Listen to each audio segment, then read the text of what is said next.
Hello everybody. कैसे हैं आप लोग? उम्मीद है आप सभी अच्छे होंगे। हम लोग कुछ सीखने के लिए आज यहाँ बैठे हैं, तो सीखने का सिलसिला करते हुए एक बात मैं आप लोगों से शेयर करना चाहूँगी कि अगर आप किसी घर को बनाने के लिए आते हैं या आपके मम्मी पापा घर बनाना चाहते हैं, तो उसमें आप लोगों ने देखा होगा कि उसके नींव पर विशेष ध्यान दिया जाता है। नींव गहरा होना चाहिए, मजबूत होना चाहिए, ताकि हमारा घर बढ़िया बन सके, मजबूत बन सके। आप एक पौधा भी लगाते हैं तो आप अंदर उसको खुरपी से कोड़ते हैं अंदर, ताकि वो जड़ अंदर से अच्छे से मिट्टी के साथ पकड़ में आ सके और बैठ सके। तो ये क्यों करते हैं? ताकि वो जो भी चीज़ हम कर रहे हैं वो मजबूती से आगे बढ़े, अच्छे से फले फूले। ठीक यही बात हम जब कुछ सीखने बैठते हैं, अभी हम अंग्रेजी ग्रामर सीखने बैठे हैं, तो हमें उस अंग्रेजी ग्रामर को मजबूत करने के लिए हमें उसके पिलर्स को, बहुत नींव को मजबूती से समझना होगा। और इसी सिलसिले में हम लोगों ने, जो पिछला वीडियो में हम लोगों ने पढ़ा और सीखा कि अंग्रेजी ग्रामर सीखने के लिए हमें उसके पार्ट्स ऑफ स्पीच को जानना होगा, जिसको कि हम लोगों ने जानने की कोशिश की। और वो पार्ट्स ऑफ स्पीच कितने थे? 8। Noun, pronoun, adjective, verb, adverb, preposition, conjunction और इंटरजेक्शन। इन 8 पिलर्स पर ही हमारा अंग्रेजी ग्रामर टिका हुआ है, उसका भवन बनता है। तो इन 8 को अच्छे से हम लोग को समझना है। तो आज मैं आपको इन सभी पिलर्स में से पहला नाउन के बारे में कुछ एक्सप्लेन करना चाहती हूँ। तो नाउन के बारे में ऐसे भी इंट्रोडक्शन के रूप में मैंने बताया था कि नाउन का मतलब क्या होता है? Name of persons, things, places इत्यादि। तो आज हम उस नाउन को थोड़ा और विस्तार से जानते हैं। ये जो नाउन है वो ऐसे सुनने में बहुत ही आसान सा लगा कि बस किसी व्यक्ति, वस्तु, स्थान के नाम को नाउन बोल देते हैं, लेकिन नहीं, उसको थोड़ा और अच्छे से विस्तार से समझना जरूरी है। नाउन जो है उसको भी कई भागों में बांटा गया है। पुराने समय में जब हम लोग पढ़ा करते थे तो नाउन को 5 भागों में बांटा गया था। वो 5 भाग क्या थे?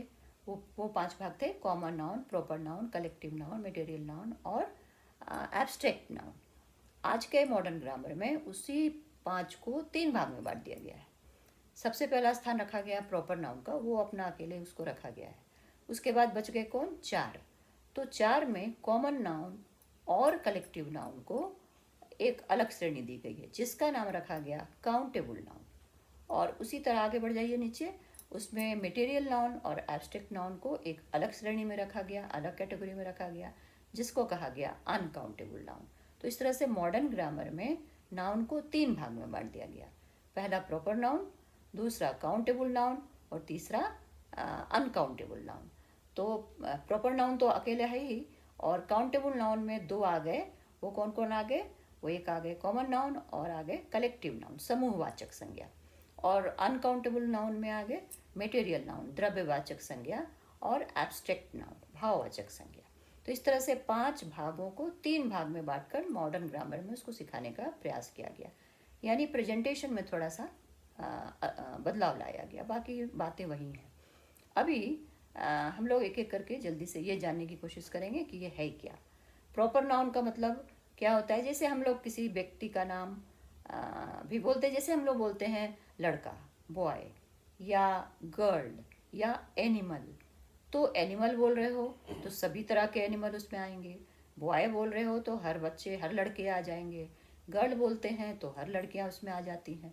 लेकिन अगर हम बोलते हैं रमेश, अगर हम बोलते हैं रीना, अगर हम बोलते हैं लायन, तो इसका मतलब क्या हुआ? अगर लायन बोल रहे हैं मतलब कि किसी खास जानवर के बारे में बता रहे हैं।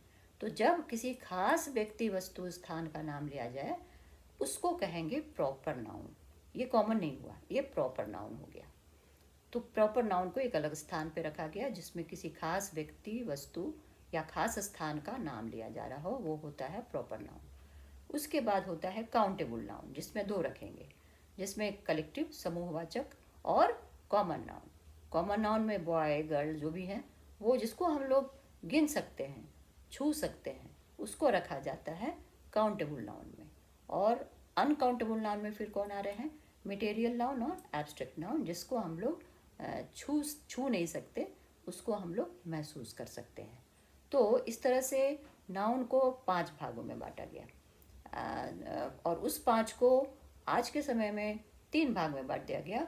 पहला प्रॉपर नाउन, दूसरा काउंटेबल नाउन और तीसरा अनकाउंटेबल नाउन। तो आप लोग इसको और अधिक समझने के लिए इसको किसी भी किताब से आप प्रैक्टिस कर सकते हैं। जैसे फॉर एग्जांपल अभी मैं आपसे अगर पूछूं कि आप इसमें से प्रॉपर और कॉमन नाउन अलग करिए। जैसे एक उदाहरण, London is a big city in England. London is a big city in England. अभी मैं आपसे पूछूं कि आप इसमें से प्रॉपर नाउन और कॉमन नाउन को चुनें, तो आपको अंतर समझ में आ रहा है प्रॉपर नाउन और कॉमन नाउन का। तो लंदन तो हर शहर लंदन नहीं है, और सिटी ये कॉमन है, सभी तरह कई सिटी होते हैं। तो यहाँ पर हम लोग अलग कैसे करेंगे? प्रॉपर नाउन इसमें कौन हुआ? एकदम सही आपने बताया, लंदन प्रॉपर नाउन हो गया और सिटी कॉमन नाउन हो गया, क्योंकि सिटी में सभी सिटी आ जाते हैं। तो इस तरह से आप उदाहरण लेकर के आप उसमें उसको अलग करने की कोशिश करें और उसको पहचानने की कोशिश करें। तो ये प्रॉपर और कॉमन नाउन का। उसी तरह सेम आप मटेरियल नाउन, एब्स्ट्रैक्ट नाउन, हर नाउन को उनके अर्थ के हिसाब से अलग करने की कोशिश करें। आपको धीरे धीरे समझ में आने लगेगा कि नाउन एक अकेला शब्द नहीं, इसके 5 भाई हैं और इनको ही 3 भाग में बांटा गया, काउंटेबल, अनकाउंटेबल, प्रॉपर नाउन। और हम लोगों को कैसे उनको अलग करना है, कैसे समझना है। समझ में आया? तो आप इसको एग्जाम्पल के ज़रिए, किताबों के ज़रिए इसको बनाने की कोशिश करें। मुझे उम्मीद है कि आप इसे बहुत अच्छी से समझ पाएंगे। उसके आगे हम लोग नाउन के बारे में और भी बहुत सारी जानकारियां हैं। नाउन सिंगुलर होता है या प्लूरल होता है, कैसे बनाया जाता है सिंगुलर से प्लूरल, इसके क्या रूल्स हैं, इसको भी हम लोग चर्चा करेंगे। वो हम लोग करेंगे अगले वीडियो में। आज के लिए बस इतना ही। अपना और अपने परिवार का, अपना स्वास्थ्य, सबका ध्यान रखें।